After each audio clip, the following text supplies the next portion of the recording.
Hi there, this is Eshu. I'm the abbot here at Zenwest Buddhist Society.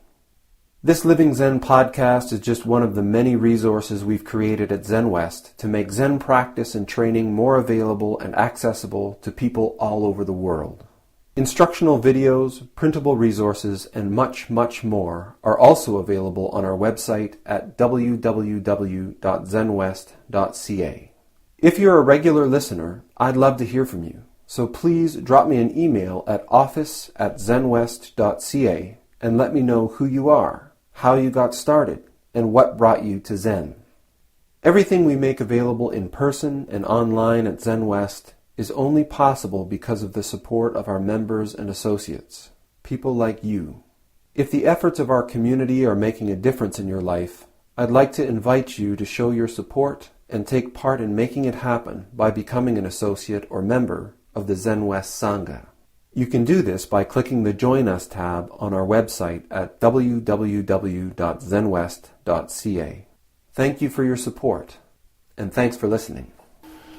Continuing today with the Gateless Barrier, case 34, Nanchuan, wisdom is not the Tao.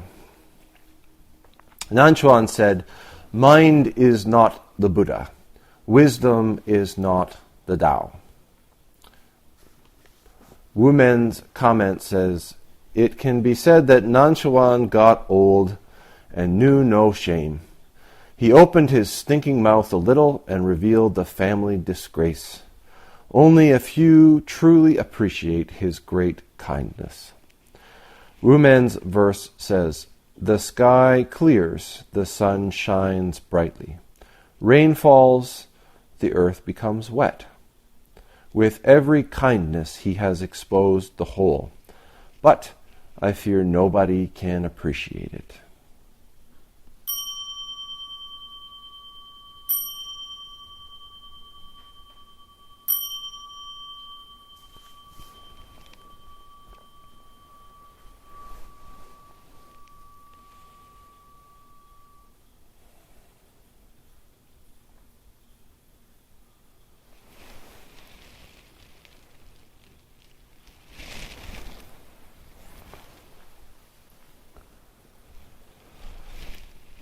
Today we have a case that is by the teacher, or is an example of the teacher Nanchuan, who's actually one of the regulars in this collection that we have here. He was the teacher of Joshu. So he's the guy who cuts the cat in two, and gosh, what else does he do?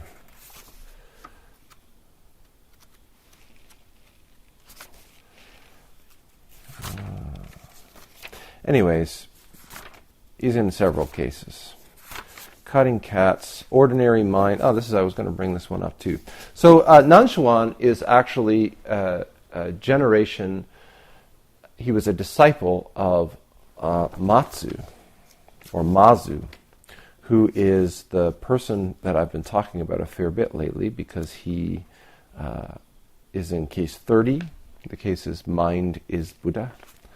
And he's in case 33, Not Mind, Not Buddha. And here we have Nanchuan, who says, mind is not the Buddha, wisdom is not the Tao. So we have here a wonderful example, I think, of almost a tradition, I think, or a way of practice. And I think when I sort of sit down and put myself into this circumstance,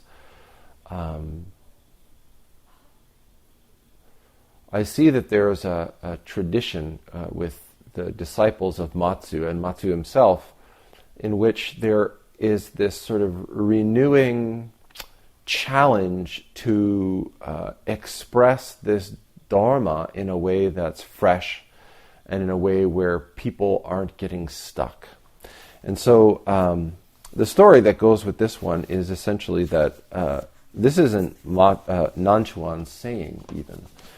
There's no record of Nanchuan saying this anywhere in the records.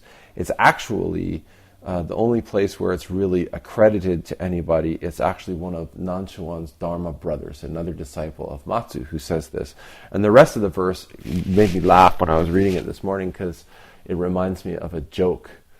I think it's usually a sort of depreciating of a specific maritime Canadian group. But anyways, the full saying is, mind is not the Buddha, wisdom is not the Tao. The rest of the saying says, the boat continues on. It's like dropping a sword overboard and then marking where you lost it on the gunwale of the boat. How foolish. That's the end of it. And so I think you all know the joke about the two fishermen who go out and they're fishing around and suddenly they find this really great spot and they're like pulling fish up every 2 minutes. Every time they put the hook in the water, they pull a fish up, and then one of them says, oh God, how are we going to remember where this place is? And the other one says, I got it. And he reaches over and he paints an X on the side of the boat. So that's the joke. So we've been talking about this for a number of weeks. A number of weeks we've covered these. So we've got these cases. Nanchuan, this is him again. Nanchuan's ordinary mind is the Tao. And this is him interacting with his disciple, the famous Zhaozu, Joshu. Zhaozu asked Nanchuan, what is the Tao? Nanchuan said, ordinary mind is the Tao. Zhaozu asked, should I direct myself toward it? Nanchuan said, if you try to turn toward it, you go against it. Zhaozu asked, if I do not try to turn toward it, how can I know that it is the Tao? Nanchuan said, the Tao is not subject to knowing or not knowing. Knowing is delusion. Not knowing is blankness. When you truly reach the genuine Tao, you will find it is vast and boundless as space. How can this be discussed at the level of affirmation and negation? With these words, Zhaozu had a sudden realization.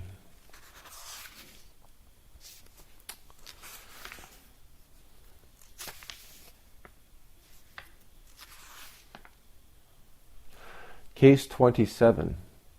Nanchuan.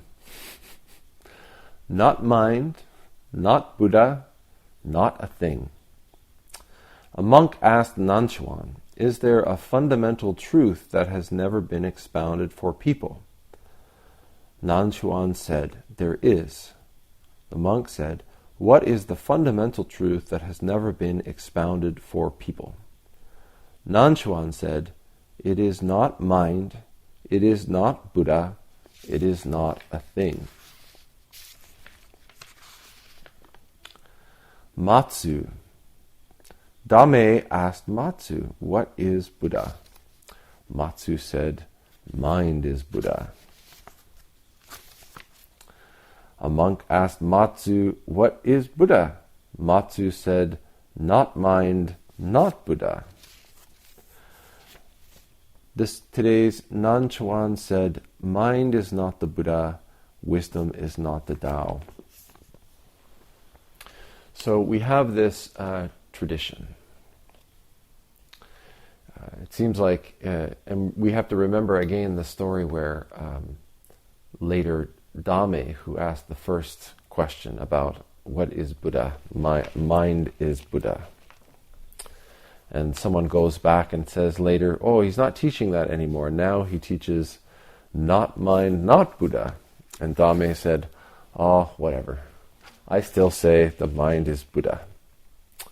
So the next generation, mind is not the Buddha, wisdom is not the Tao. The Tao, at this time in China, Zen and Buddhism,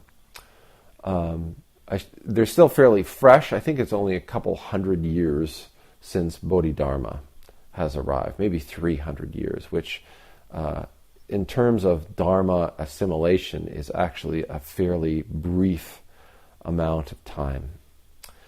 And also, one of the reasons that the Zen school was particularly successful in China was its ability to assimilate or to incorporate or to harmonize with the pre-existing culture.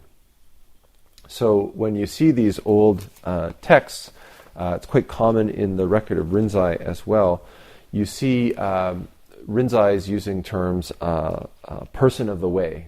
He'll say, virtuous person of the way, the Tao. And this is a real, it's kind of like they use the term Tao, way, which is a pre-existing concept and a teaching in China, synonymously with what would, in Buddhism, you'd usually use the term Dharma or law.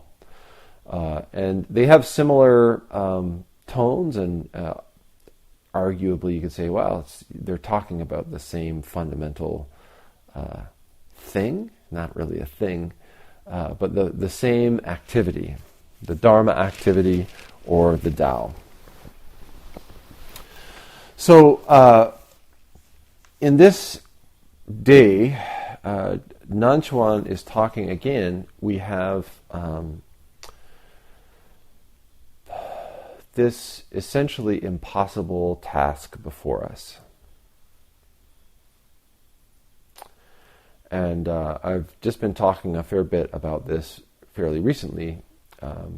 It comes up a good deal, I think, when people are doing sesshin, and it also particularly comes up around when people are looking at doing jukai, the jukai ceremony.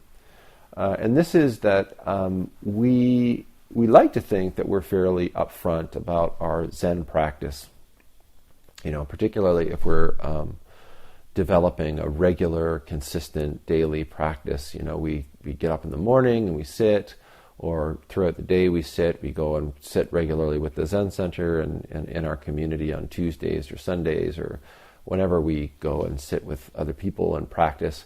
And so we feel sort of like Zen practice is taking on a bigger and bigger role in our lives. But we always have to remember that that's really happening from our own perspective. Like I see myself doing a lot more practice, so certainly everyone else must see me doing a lot of practice. And that's not really necessarily always the case. And as we practice more and more, the why we do it in some ways becomes clearer. We become less obstructed by things that sort of, we were held back by, or we didn't really understand, or we struggled with our relationship with maybe the form of the ritual or some aspects of liturgy or some of the hierarchical components of the community or whatever. And as you practice more and more, we settle in more and more, and we have less and less obstruction with those things. And because we're just practicing, we never really need to explain that, or we never really need to have an intellectual, conceptual understanding of why that's happening or what's going on. We just move forward. We move more deeply into practice. I've talked about it lots of times, but my own very vivid realization that process had gone on was in my teenage years, when I was 16 or 17, I was really anti-religious, hated religion. I would insult and decry and argue with anybody who was religious at any opportunity. My sort of mantra was like, religion is for stupid people. Like, if you're religious, like religious equals stupid, basically was my perspective. I was a very angry teenager. Anyway, when I was about 18 or 19 or so, I started to get into Zen. I discovered Zen through martial arts and thought, okay, well, I'm going to try this Zen stuff. And so I started sitting and the precepts, the way that I'd read them were always kind of like puritanical and, oh God, what's this? Don't do this, and that sounds like that. I'm not going to do those. And the sort of religious form of it, oh, it's so stupid. Why would I want to do that? And the meditation made sense to me. Walking meditation never made any sense to me. Chanting was offensive in every way. And so I came to Victoria and I sat with the group that was here, and you've all heard the embarrassing story of my first great fall during walking meditation. And then I started to connect with walking meditation. Like walking meditation started to make sense. Because I wasn't looking at it from the outside anymore. I was actually engaging with it and starting to practice it. And it really made sense. And it connected with a practice I'd kind of discovered on my own earlier, just sort of like, I was talking to Terry about this. When I'd first started practice, I found that Zazen really sort of grounded me and really sort of intimately connected me with sort of everything around. And I lived and worked right around the corner from the Osho Center in Oshawa, Ontario. And I still to this day say to people in British Columbia, like, you don't know what a mall is here. If you've never seen a mall in like suburban or even Toronto in at like Christmas time, it's like the malls here get busy, but there it's like you can't move, like you're bumping. It's horrid. It's like a concert or something like that, but it's just like people buying stuff. It's an orgy of consumption. Anyways, so I used to go to the mall and I would walk, and I would do the lion walk, right? Like rolling from your heel to your toes, and I would sink my weight. I was practicing a martial art called Bagua then, which a big part of that art is walking the circle and having this really sort of smooth and continuous form of locomotion. It's quite a beautiful art if you ever want to YouTube, Google it or whatever. Anyways, I would go to the mall and I would just cut through or going somewhere or getting something at the mall. I would engage in this practice of walking where I was just completely connected with the walking, completely aware of the surroundings, and you'd sort of be moving and like dodging people and realizing that sort of everyone in the mall was just kind of like bumping along in a state of amazing unawareness for the number of things that were surrounding them and that they were traveling and things like that. So it was really this combination that Terry and I were talking about yesterday of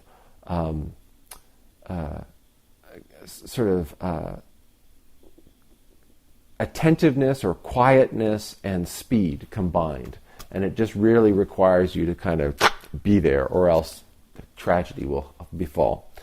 Anyways, so when I started doing walking meditation with the practice, it started to really make more experiential sense. And several times throughout my practice, I always thought if you can, sometimes even a week apart, if I could have the me from this week meet the me from that week, they would not understand each other at all, because there was these changes that were taking place.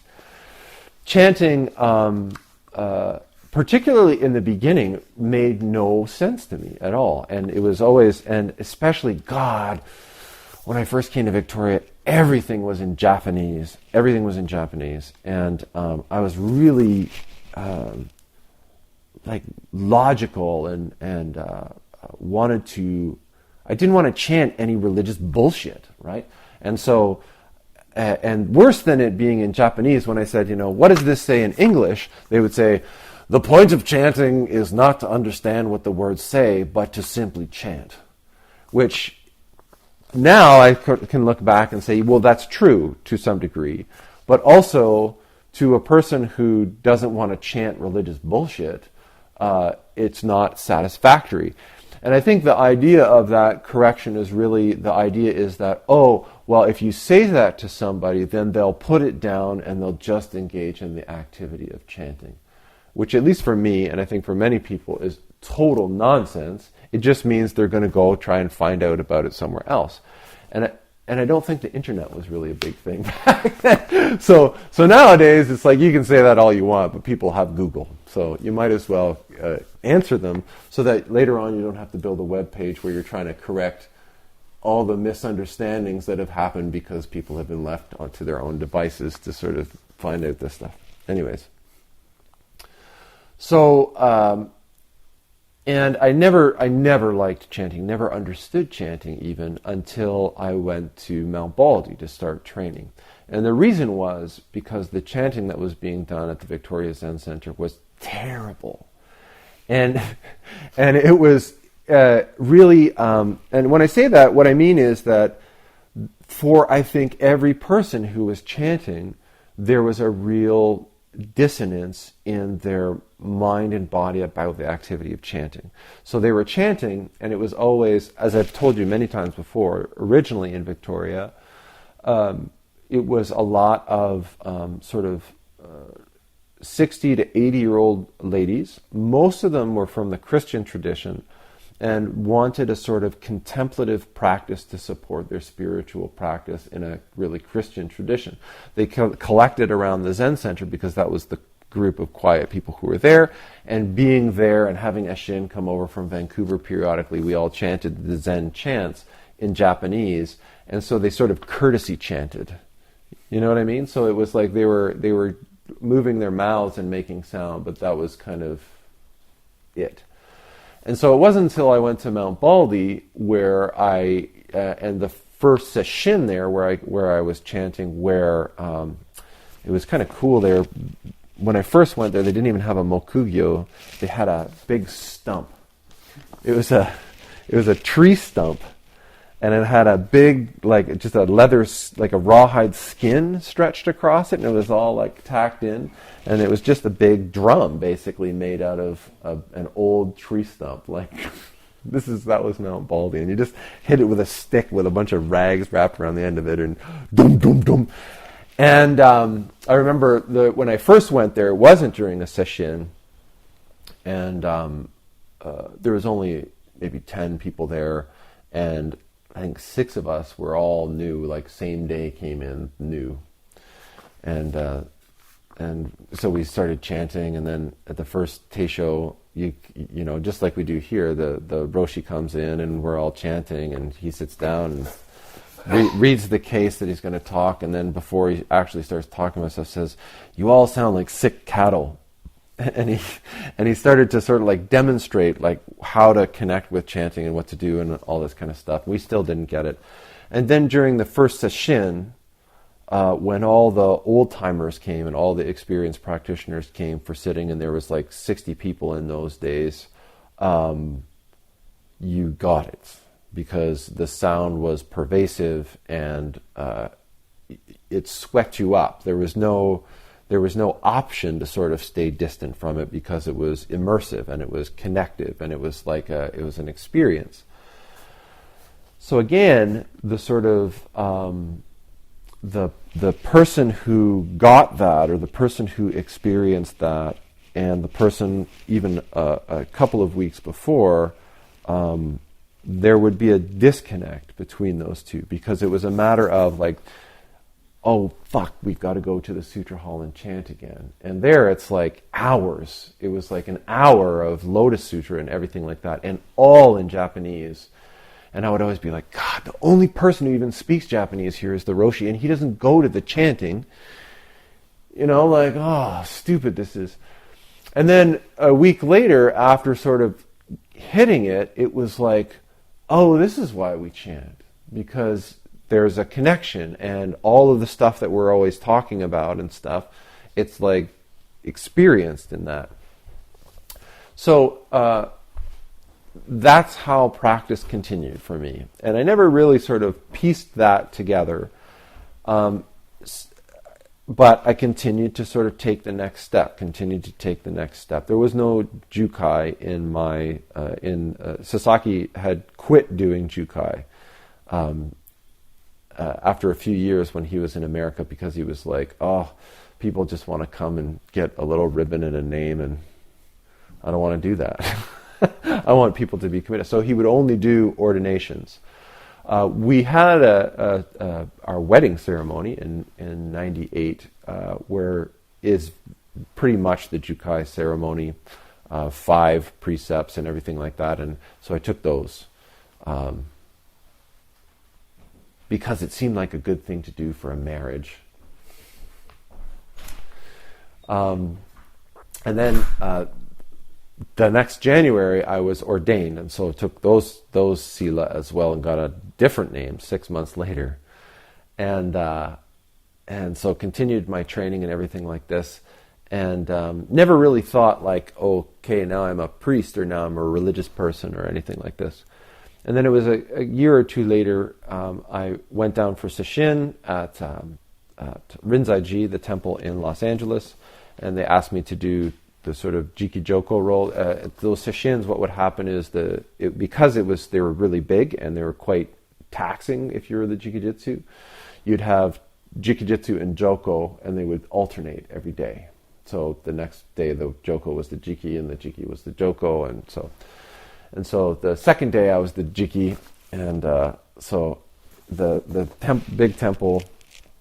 And I come around with I've got my robes on and everything like this, all shaven headed and everything. There's a big long, like a 15-foot long sort of like oriental carpet in front of like a wall-sized butsudan. It used to be the house is an old sort of Spanish-style manor. It was purchased by some kind of, I think he was a film tycoon or something like that early on, and he bought it actually not for him but for his lover, this big house, because he lived like a couple streets over with his wife. And so anyways, so this big butsudan, big Buddha, everything like this, and so I get up and I it's 4 o'clock in the morning or something, and I make my bows and I proceed around the carpet and offer incense and come around and start doing the prostrations. And it was at that moment that I feel like the me from like 5 years before sort of showed up looking at me and just went, what the hell? It's like, bald head and you're in robes and you're bowing to like, what happened to you, dude? And so I was like, yeah, what happened to me? Because I still don't feel like a religious person. And to this day, I really, if people say, are you a religious person? I say, God, no, religion's for stupid people. Okay. So my point in sort of this long-winded story is that, and why I was talking about Jukai, is that these are all experiences that we can have in practice and we can have in life, and I hope that as you go through life, you get really committed to doing things in a certain way. And you think, I got to be with this person, and I got to do this job, and I got to do it in this town, and I got to this, that, and that. I want you to be like that. Because I think it's really important to also have the experience of going, wow, that's crazy. I think I need to let that go and become something else or change. To be able to sort of transform like that, to allow yourself to change, because I think that's one of the most important experiences that we can have in practice and in life. The Buddha really recommended that we don't accept things on blind faith, or because they're tradition, or because they're, people we think are wise do them, or because there's a really great story around it. There's all these, it's the Kalama Sutra, it's a very famous sutra where he just talks about it, but talks about like, don't do stuff for those reasons. You have to apply your own intelligence. You have to apply your own wisdom. You have to try things out. The flip side of that is that if you try things out and you find that they don't work, you should let them go. But if you try them out and then you find that they do work, then you have a responsibility. You can't ignore that those things don't work. And so you have to set forth in applying those and exploring them further and more deeply. And for me, the practice of Zen has really been this like dynamic tension between these two forces, between sort of like a real skepticism and aversion to religiosity and woo-woo-ness and sort of like hippie New Age spirituality, and the practical experience that was transformative and is transformative in my life that through Zen practice. And it was just like one step after the other. The next thing seemed to make sense, and so I did it. It seemed to make sense if I'm going to get married and I'm engaging in this practice, and I look at all the different ceremonies around being married. The one that makes the most sense to me was the Zen ceremony. So how do I go, what's the next step? How do I get a little bit more deeply involved in Zen? Well, the only thing that you can do now is, well, you should probably think about getting ordained, because that was the only step that was there. Oh, okay. Well, that makes sense too. If someone had told me 5 years previously, like, oh, you're going to go become a Zen monk, I would have laughed. And it might have really put me off practice, because I would have been like, oh, crazy, I'm going to become a priest. I don't want to do that. Religious people are idiots. I don't want to be an idiot. So, but what happens when you're going through this? And I think for me, it was really not possible because what happens is that at some point you have to turn around. At some point, somebody asks you a question. You know, we have this case where the man is hanging by the tree by his teeth, and he can't reach a branch, and he can't get his feet on the trunk, and he's hanging there over this precipice, and another person comes to the bottom of the tree and says, you know, why did Bodhidharma come from the west? That's the case. But it could be why. Like, why are you doing what you're doing with your life? Or just the big why. And we all find ourselves in this position where we're hanging by our teeth over this precipice. And that other person, it can be another person. It can be our partner. It can be our employer. It can be our children. It can be, but most often, it's some aspect of our own nature, our own self. It's a deep aspect of ourself that's really asking this fundamental question, why? When it comes to practice, when it comes to this Dharma activity, the Tao, when it comes to realization and awakening, these things are, we acknowledge as being largely inexpressible, deeply personally experienced. The transformation comes from our personal experience and realization. And so when we're asked these questions, we find it's really difficult. And so oftentimes when people are moving towards Jukai and they start doing the fundamentals course and the plans start being made for the ceremony, invitations start going out and all this kind of stuff, we think we've been fairly open and public with our practice, but then we start thinking, oh, who do I want to invite, and do I want to invite coworkers, and do I want to invite family members? And I'm always really, I say, invite everybody, because when people are really secretive about it, and they're like, oh, I don't think anyone wants to come, and I haven't told my family and all this kind of stuff, I'm always like, this is a problem.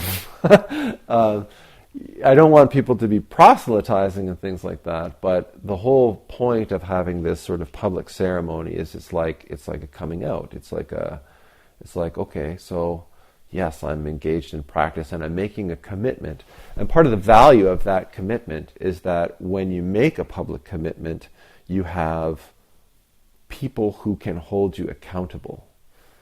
You know, if I'm suddenly, it's like I often talk about at wedding ceremonies, you know, I say, you know, I need everyone in this room, the reason that we chant together is because it's an expression of the heart of support that we're giving these people in their relationship. we all like to think, well, the relationship is our business, but everyone that we're connected to can have a positive or negative impact on our marriage, on our relationship. Everyone that we're connected to can have a positive or negative impact on our spiritual practice. And by including them in that ceremony, it's like a contract where everybody's committing. The person who's doing the vows is saying, I'm really committing to following this way and investigating this Dharma and trying to manifest in the best and most complete way. And everyone who's there, their commitment is, I'm going to try to support you in doing that to the best of my ability.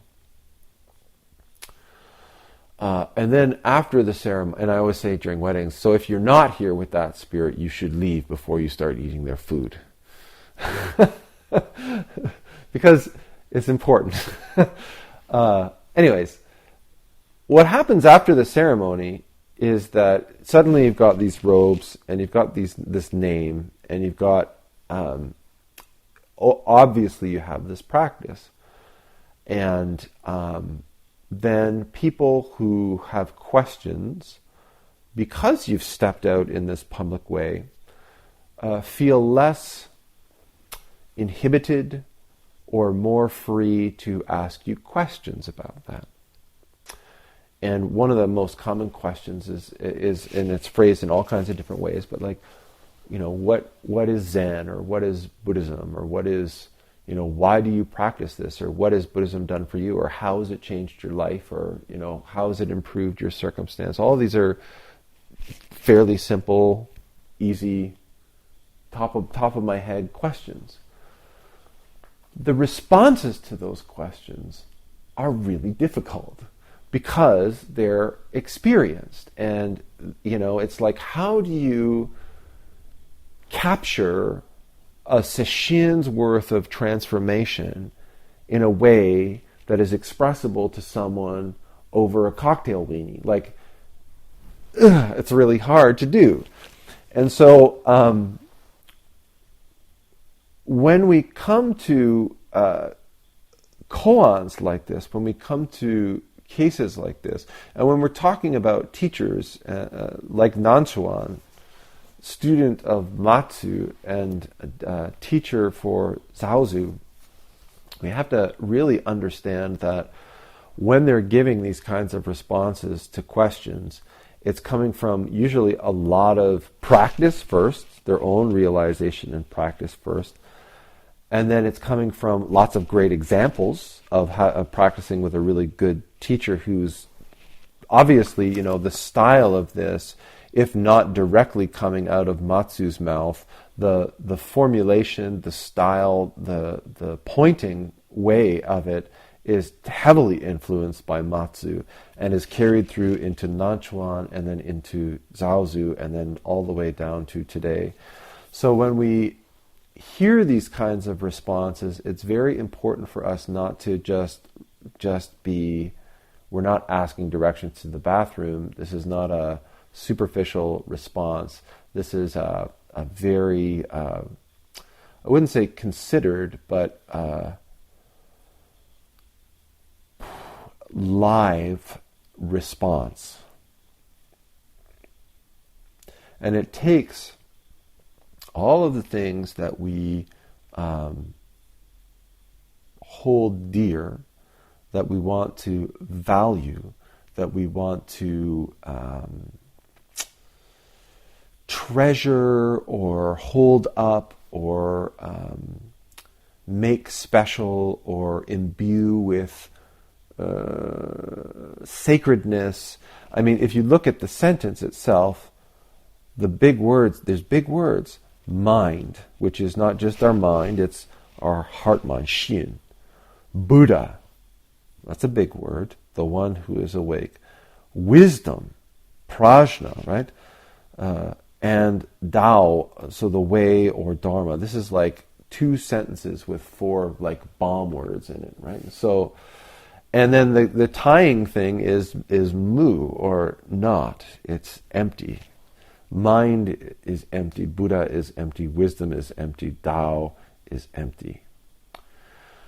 So when we come and when we're talking to somebody and when we're engaging in the description of our own experiences, how do you do that without relying on something?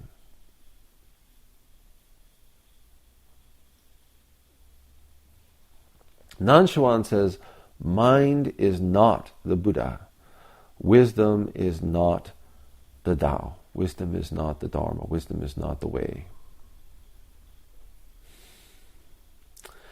This is coming from one teacher who has an experience of this activity, this Dharma activity, which goes beyond concepts and words.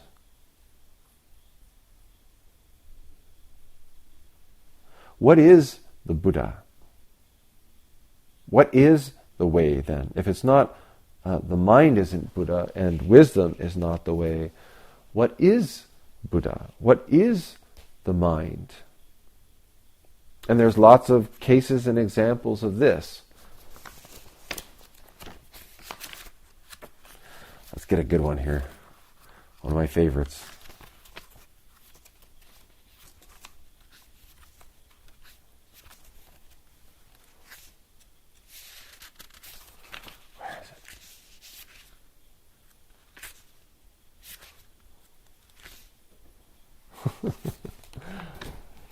Oh, it comes right after it here. A monk asked Yunmen, "What is Buddha?" Yunmen said, "Dried shit stick." Okay. It's the same koan. The fundamental teaching here is that not to break this world up into holy and unholy, special and unspecial, good and bad, and right and wrong, and pure and impure, and holy and unholy, from the perspective of the Dharma, from the experience of samadhi or realization or fundamental emptiness. All things in this vast cosmos are nothing other than the manifestation of Buddha. Everything in this cosmos, from the biggest mountain to the lowest valley, to the broadest ocean, to the smallest bug, to the most brilliant human being, is nothing other than the manifestation of the Tao. There is nothing else for there to be. So this is one side, the fundamental side, the absolute side.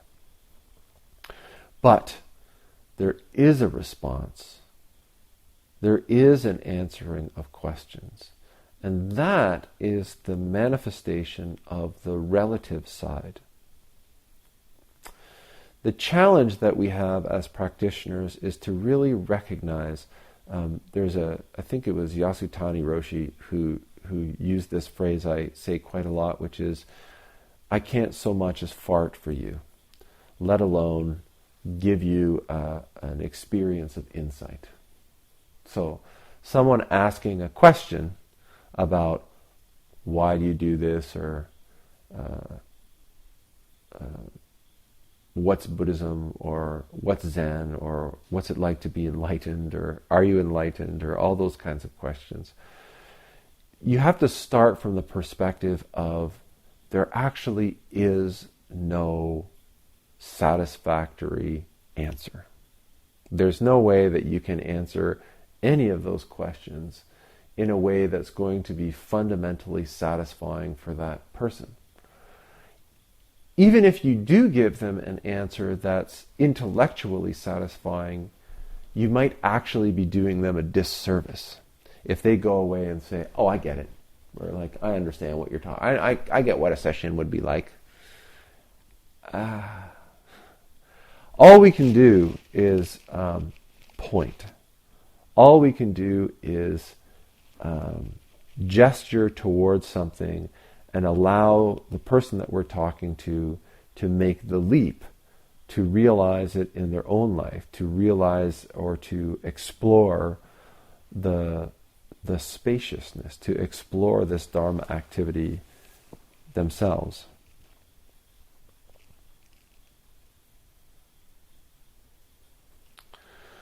Nanchuan said, mind is not the Buddha. Wisdom is not the Tao. It's like he sees us grabbing onto things and just kind of scrapes our knuckles off, and sort of we drop into the formlessness of shunyata. Wumen says, it can be said that Nanchuan got old and knew no shame. As we know, Wumen always likes his often when he's saying good things, it's an insult, and when he's saying harsh things, it's a compliment. And this, I think, is he's just saying as it is. You know, working with some older people, you find that they really, well, not all of them, but definitely some of them. My father is starting to be like this too. Cares less and less about people's feelings or their opinion of him, or it's like, I'm not going to come back this way again. Why would I worry about decorum? You know, like, I'm an old guy, I'm going to tell that joke. Who cares? You know, and so this is what Wumen is saying is, you know, all these Zen teachers, and you hear that talking about it all the time. It's like, you know, oh, he's a really good Zen master, and you know, they've got fangs like covered in blood, and you know, they're never giving it all away, and all this kind of stuff. And this is really esteemed. And then you've got Nanchuan here, and Wumen saying like, oh, for God's sakes, he's an embarrassment at this point, because he's just doesn't care about the family traditions and, you know, all this kind of stuff. And he says he opened his stinking mouth a little and revealed the family disgrace. Disgrace, I don't really like the word disgrace so much. It's like the context or the understanding is like if you had a family secret that was embarrassing or something like this. Everyone in the family is supposed to protect that like treasure. Like, don't talk about it. Don't let anyone know that that's how we made our money, or, you know, whatever, how we got this land or whatever. It's a secret. You don't talk about it. And that's the way that this realization is held in the Zen school, is that's our family secret.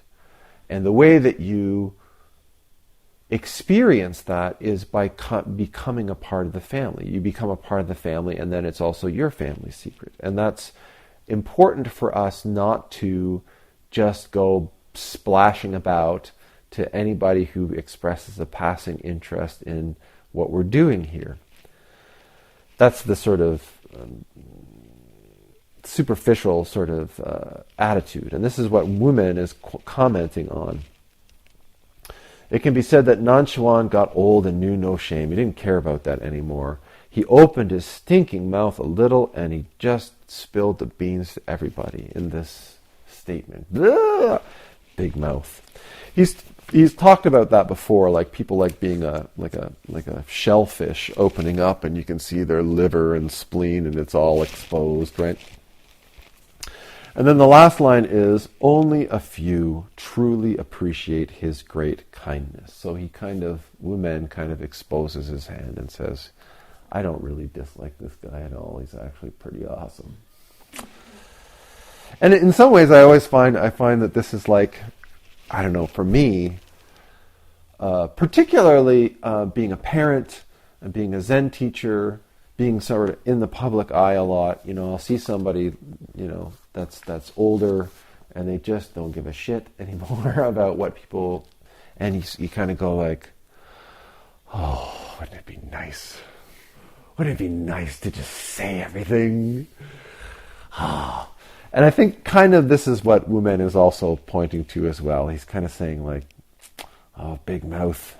I wish I could do that. Only a few truly appreciate his great kindness. And then Wu Men switches gears into the verse. And Wu Men teaches himself. I think this is really beautiful. All of this talk about mind, one mind, and Buddha mind, and heart, Shin, and all this talk about Buddha, the awakened one, and what is Buddha, and what's not Buddha, and who has Buddha nature, and is the Buddha this historical being? Am I the manifestation of Buddha? Wisdom, ignorance, the Tao, all of this kind of stuff. And Wu Men points to it with this first sort of couplet. The sky clears, the sun shines brightly. Rain falls, the earth becomes wet. This is the manifestation of the Dharma activity. When we say, oh, what is the way? What is the Buddha? This is the way that an experienced practitioner would talk to an experienced practitioner. It's just the warmth in a cup of tea. It's just the sound of the rooster crowing in the morning. It's just the relief at emptying your bowels after a good meal. I mean, it's endless. The sky clears, the sun shines brightly. There is nothing more simple than this. Rain falls, the earth becomes wet. Yes, it does. With every kindness he has exposed the whole.